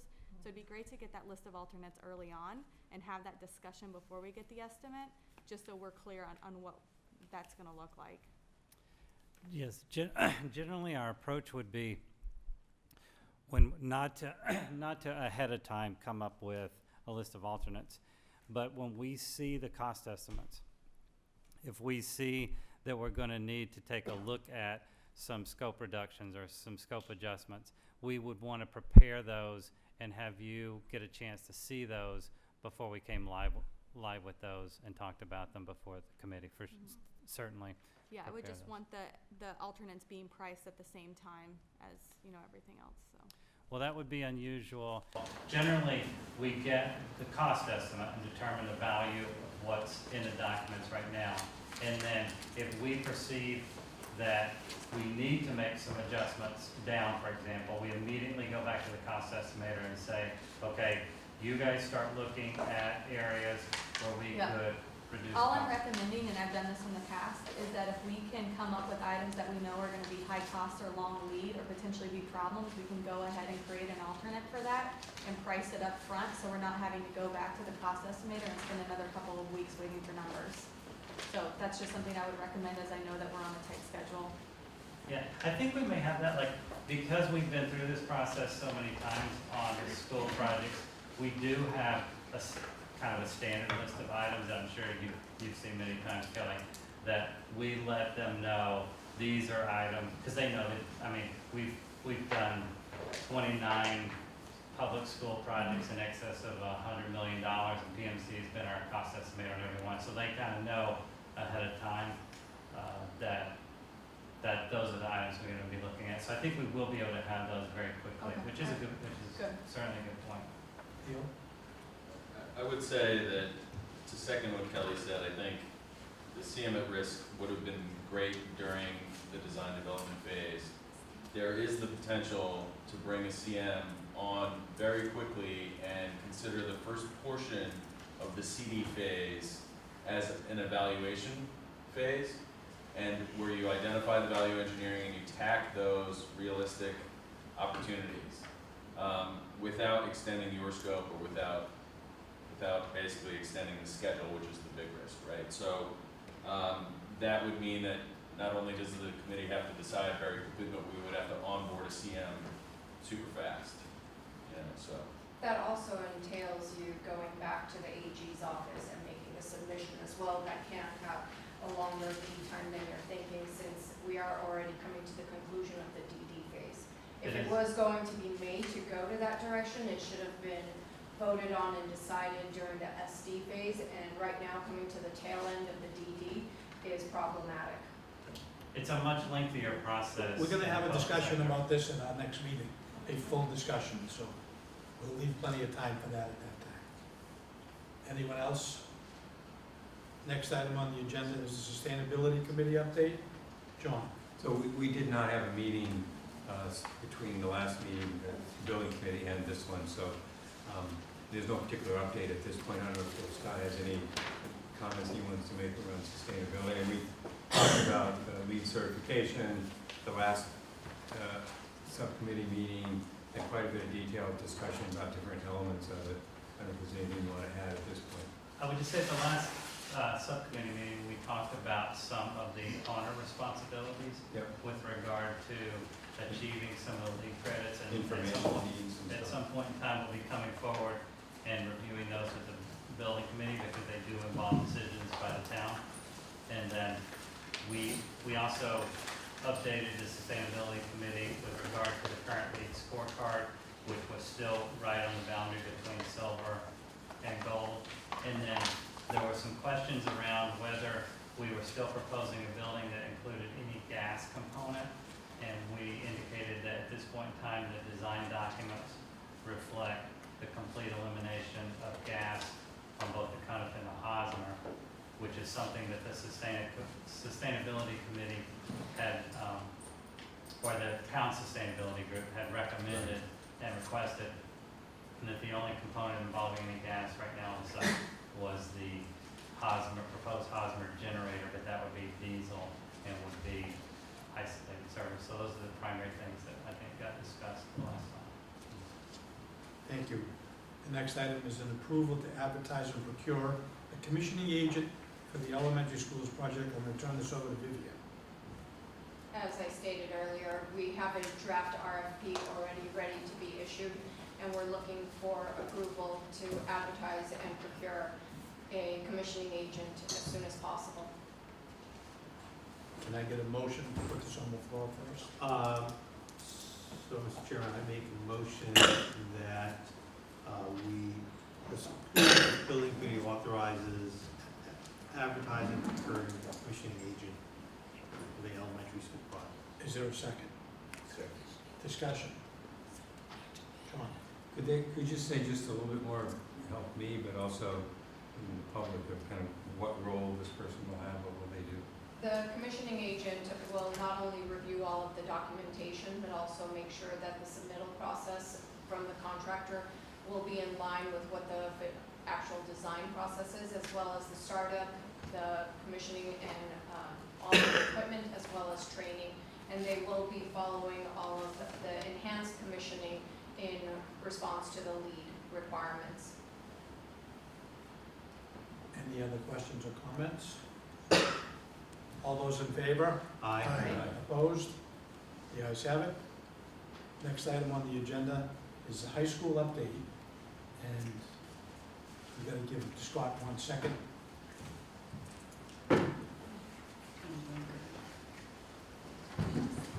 Tim Bonfatti from Compass is gonna take over this section.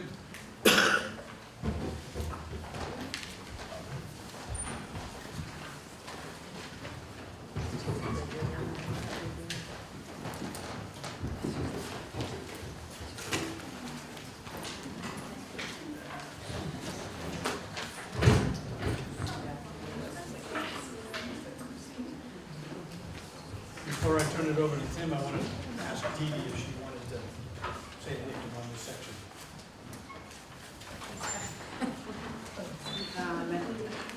I don't necessarily want to say anything specific about the high school project, but again, as I always say, I'm very excited about moving forward in the designer selection process.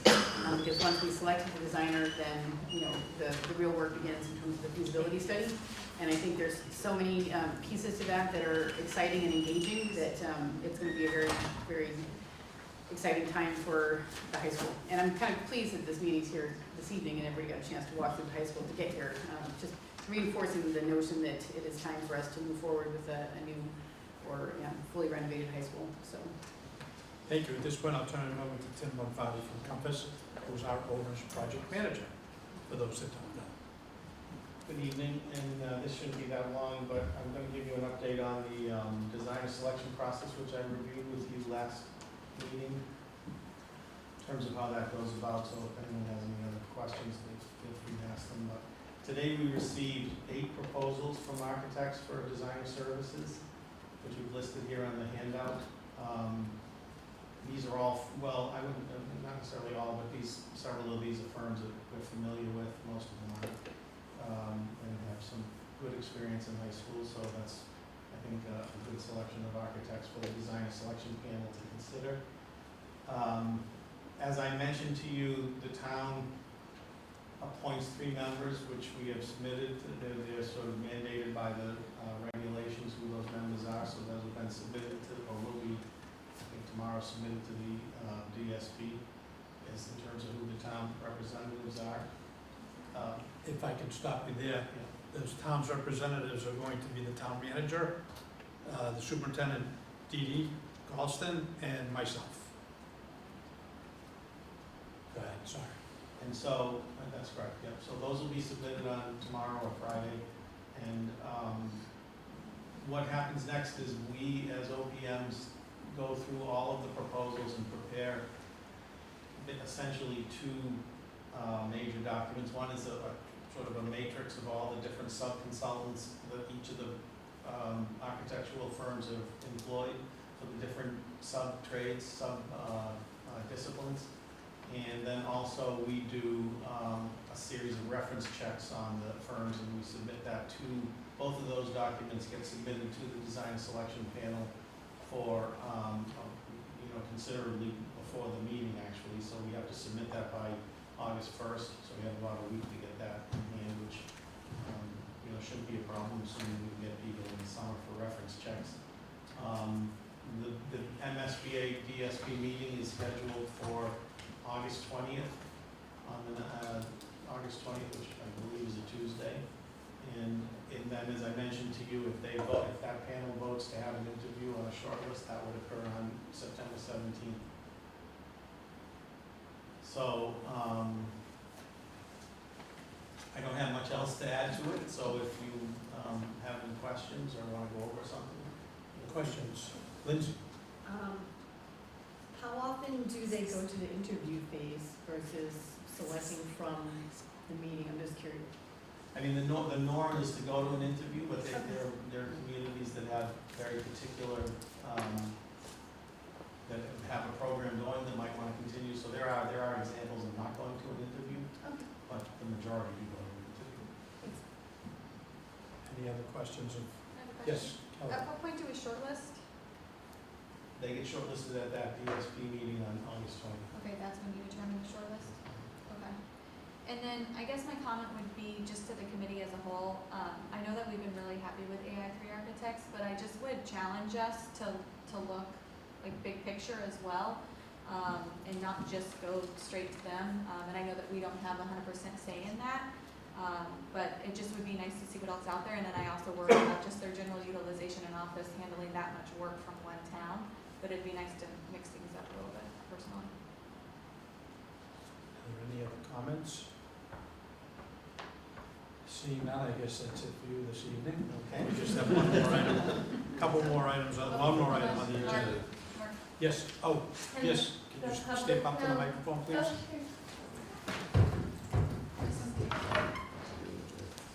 Can the public know who are the architects that submitted? Yes, yeah. And we'll get that posted on the website. You can have it, I have a copy. We'll get that posted. The next item on the agenda is scheduling of meetings. I'm gonna hand out a form of what I feel are going to be meetings that we're gonna be having for the rest of the year, which I've reserved rooms for. There are a couple of deviations during Thanksgiving and Christmas because of other people taking the room. We've added the 3rd Tuesdays of the month, just because I think we could be getting busy with the high school. We may or may not need all of those. But I want everybody to please be aware that these are the dates that we're looking at, and we're probably gonna use most of them. So, anybody have any questions on the schedule part? I just have one quick Steve. comment. The schedule that came through, scheduling at 7 PM, and we have a meeting at 6. I don't know. It's gonna be 6. 6? Yes. We'll adjust. I'm just trying to get people the dates. Yep. All of them are gonna be 6 o'clock. Can I ask a question? Yes, Is there a particular reason why we're looking at third Tuesday instead of second or fourth? I'm just, 2nd and 4th are the council meetings. I knew that, Mark. That's all. Unfortunately, I can't chair 2 meetings at once. No, well, you're a busy guy. Okay, just checking. And probably 1, 2, 3, 4 of us would probably be at all those Yep. meetings anyways. Yep. That's the reason we chose that. Sure. And also, as I said, we are gonna have a discussion on 149 versus 149A.